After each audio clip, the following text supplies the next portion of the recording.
নমস্কার বন্ধুরা, বেঙ্গল ফুড চ্যানেলে আপনাদের স্বাগত জানাচ্ছি। তো চলুন দেখা যাক আজকে কী রেসিপি হয়। তো এখানে আমি কিছু এঁচোড়ের টুকরো সেদ্ধ করে নিয়েছি নুন হলুদ দিয়ে, এবং একটু শিলনোড়ার সাহায্যে থেঁতো করে নিলাম। এবার একটা আলু গ্রেট করে নিয়েছি, আলুটা আমি সেদ্ধ করে নিয়েছিলাম। তো এখানে তেল গরম হয়ে গেছে, তেলের মধ্যে দিয়ে দিলাম আদা রসুন ও কাঁচা লঙ্কা বাটা। এবার একটু হলুদ গুঁড়ো, এবার জিরে গুঁড়ো, ধনে গুঁড়ো, যে মশলাটা রোজকার ব্যবহার হয় ওটাই দিয়ে দিলাম।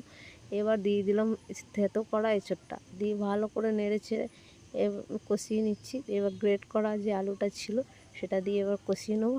কষিয়ে নিচ্ছি, নিতে নিতে দিয়ে দেবো একটু আমচুর পাউডার এবং একটু চিনাবাদাম ভাজা, দিয়ে নেড়ে ছেড়ে সামান্য পরিমাণ চিনি ও নুন দিয়ে, এটা সামান্য গরম মশলা দিয়ে নামিয়ে নেবো পুরটা।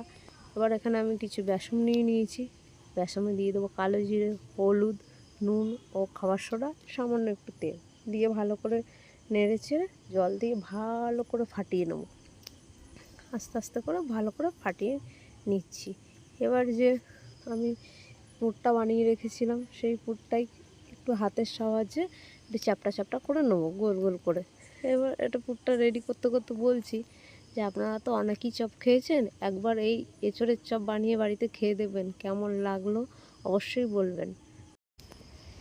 আমার পুরটা পুরো রেডি করা হয়ে গেছে। এবার পুরটা গরম তেলে বেসনে চুবিয়ে একটা একটা করে ছেড়ে দিন।